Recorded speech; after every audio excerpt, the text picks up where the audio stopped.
Vamos a hablar de trastorno bipolar, algo de lo que se habla muy livianamente, me parece a mí. Le vamos a preguntar si estoy en lo cierto o no a la doctora Estela Abraham y a Natalia Borsato. Señoras y señores, bienvenidas, ¿cómo les va? ¿Cómo están ustedes? Especialistas en el tema, ¿qué cuentan?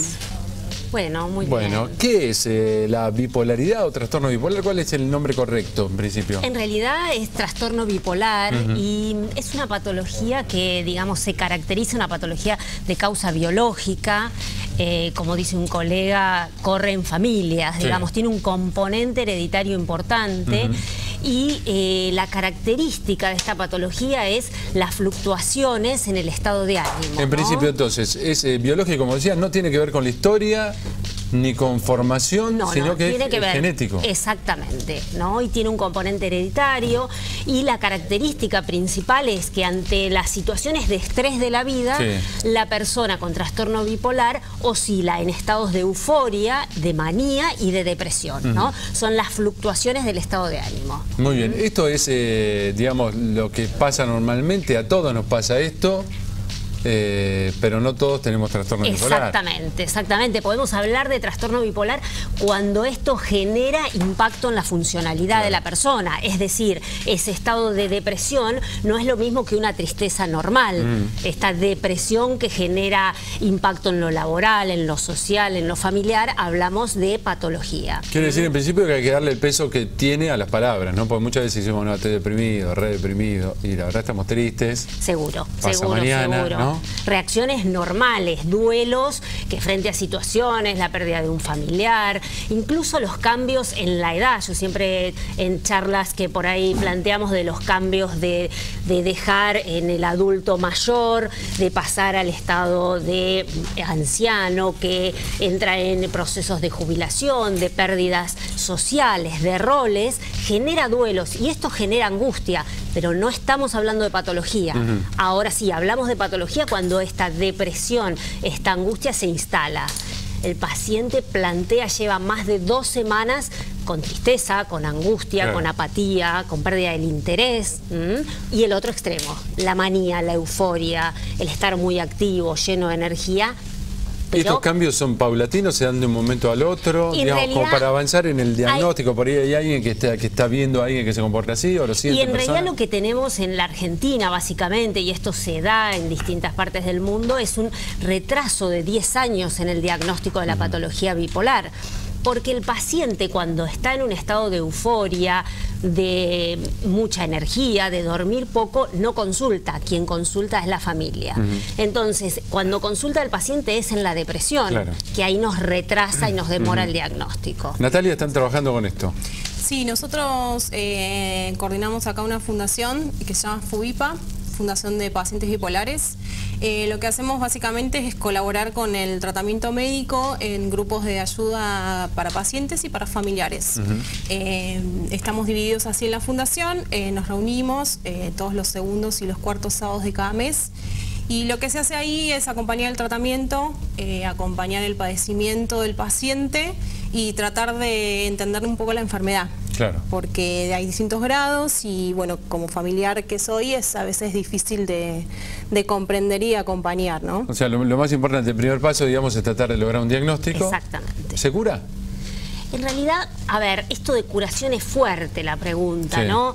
Porque uno cuando piensa en medicina, a ver, quien cura son los cirujanos, podemos pensarlo desde ahí, ¿no? Hipertensión arterial, patología que se trata de por vida. Claro. Uno lo que intenta lograr es estabilidad en el paciente, es mejorar la calidad de vida y uno de los pilares del tratamiento que nosotros siempre planteamos, más allá del farmacológico y del tratamiento psicológico, es la psicoeducación, que justamente el grupo de FUBIPA es a donde apunta, ¿no? Muy bien, quiere decir que lo primero es no confundir con ciclotimia. Exacto, no confundir incluso con un estado de tristeza que puede tener normalmente una persona. pero la clave, tanto también para los colegas de otras especialidades que están frente a ese paciente, es si los síntomas que consulta el paciente le generó impacto en su funcionalidad, afectación de su calidad de vida, bueno, ahí el alerta para pensar en diagnóstico de patología bipolar. Muy bien, ¿cuál es esa afectación en la funcionalidad? ¿No me muevo de casa? Por ejemplo, o empiezan a faltar al trabajo, o tienen impacto también, yo siempre veo los pacientes en lo cognitivo, ¿no? Desatención en lo académico, fallas en la memoria del trabajo, en la concentración. El paciente, por entrar en estados de depresión, nota que está más disperso. Y ahí es cuando se ve el diagnóstico, el aislamiento social que le genera. Coincidían las dos en que el tratamiento es global, para el entorno también, el más íntimo, el familiar. Sí, es fundamental. Es parte de una pata del tratamiento. La familia que te pueda diagnosticar, que pueda detectar, y esto lo charlamos y es del modo que funciona el grupo de FUBIPA, el otro grupo de familiares que tienen, para alertarlos, darles señales. El paciente está entrando en una euforia, se está acelerando, o por el contrario, está entrando en una depresión. ¿Esta euforia lleva a qué, por ejemplo? Hacer compras desmedidas, disminuir horas de sueño, estar muy locuaces. Los pacientes tienen como una especie de fuga de ideas, no pueden centrarse en un tema. Incluso el estado puede estar en la hipomanía o la manía. Cuando están en la manía, pueden llegar a requerir la internación, porque hacen, digamos, actividades que se ponen de riesgo, inversiones y situaciones en algún momento que aparecen síntomas psicóticos. Además, la terapia se trata con medicamentos. Con medicación, sí. Nosotros, digamos, el eje del tratamiento son los estabilizadores del ánimo.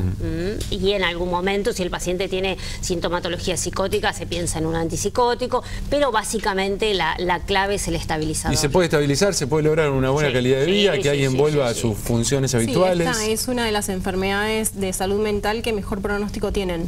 La verdad es que si el paciente se hace cargo de la enfermedad y no deja que la enfermedad lo maneje, tiene muy buen pronóstico.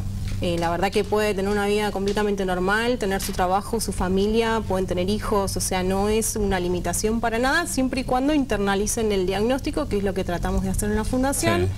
Y evitar las internaciones, eso es fundamental. Pienso tal vez en la gente que esté pasando por algo así, o comenzando, buscando diagnósticos, sospechando ya que se trata de eso, y pienso en vos como una guerrera, ¿no? Poniéndote las cosas al hombro, cómo se lleva, cómo fue en tu caso. No, en mi caso, mamá tuvo un brote psicótico importante y la verdad es que buscamos contención en Mar del Plata y no la encontramos, y viajé a Buenos Aires, conocí a esta gente que hacía bastante que querían que funcionara un grupo acá porque tienen muchas consultas de acá, pero después me contacté con Estela porque en ese momento la cambié de médico a mi mamá. Ella es una excelente psiquiatra en este tema, así que no solo la sacó adelante a mamá, sino que me ayudó a llevar adelante este proyecto en el que, bueno, se va sumando mucha gente por suerte y se ve cambiar la calidad de vida de muchas familias, por suerte. Qué bueno, realmente muy bueno. ¿A qué cosas hay que estar atentos como familiar? Como en un paciente que empieza a tener cambios en su estado de ánimo, que este cambio en el estado de ánimo se instala por más de 2 semanas. ¿Puede haber hechos de violencia? Puede haber. Incluso lo que nosotros también a veces intentamos que se registre es la conciencia de enfermedad, la conciencia de situación de enfermedad, que el paciente registre que necesita un tratamiento. Que ahí es el aliado que necesitamos, tanto la familia como el paciente, para esta compliance del tratamiento, para la aceptación de que hay que tomar una pastilla. Así como si uno tiene una patología de tiroides y necesitas todas las mañanas tomar la medicación, esto es lo mismo. Es fundamental ese entendimiento. ¿Se despierta en algún momento de la vida o está toda la vida con el paciente el mal? La patología. Sí, la patología. La patología, digamos, se diagnostica en un pico de manía o un pico de depresión. Pero ya esa persona venía con una personalidad así. En realidad es genético, sí. Porque, digamos, muchas veces lo que pasa con este tipo de patologías, creo también, es que uno dice, bueno, es así, está loco, dejalo, claro, lo vas aislando también, ¿no? Es importante, digamos, cuánto tiene esto de estigma, ¿no?